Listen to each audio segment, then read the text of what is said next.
Hello বন্ধুরা, তো মেয়ে এখন বাড়িতে আছে, ছুটি, স্কুল ছুটি।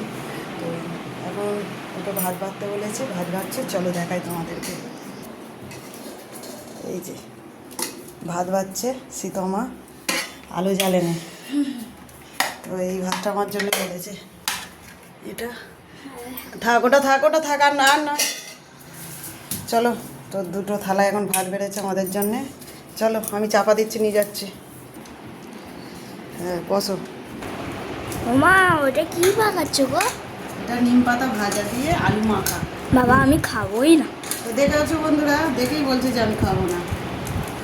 তো এটা হলো নিম পাতা আলু দিয়ে মাখা এই রান্না। আর কি রান্না হয়েছে চলো দেখো। এটা হলো সাদা নোটে, তো পেঁয়াজ শুকনো লঙ্কা দিয়ে ভাজা করেছি, একদম সাদা কচি শাক, সব বাগানেরই।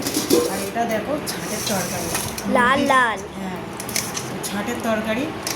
এই যে কেমন লাগছে তোমাদের দেখতে? আমার তো দেখতে খুবই ভালো লাগছে আর টেস্টিও হয়েছে। আর এদিকে দেখো গতকালের টমেটোর চাটনি করেছি, সেটাও আছে। তো এখন খেতে বসছি। আর তুমি তো আগে থেকেই বলে দিল যে খাবো না, যাই হোক খাবে তো চলে এসো বন্ধুরা। ভাজা দেবো না অল্প করে, না না না, আমি খাবোই না। অল্প করে খাও। বন্ধুদেরকে নিমন্ত্রণ করো। বন্ধুরা, ছাটের জল খাবে তো চলে এসো। শুভ দুপুর বন্ধুরা, টাটা।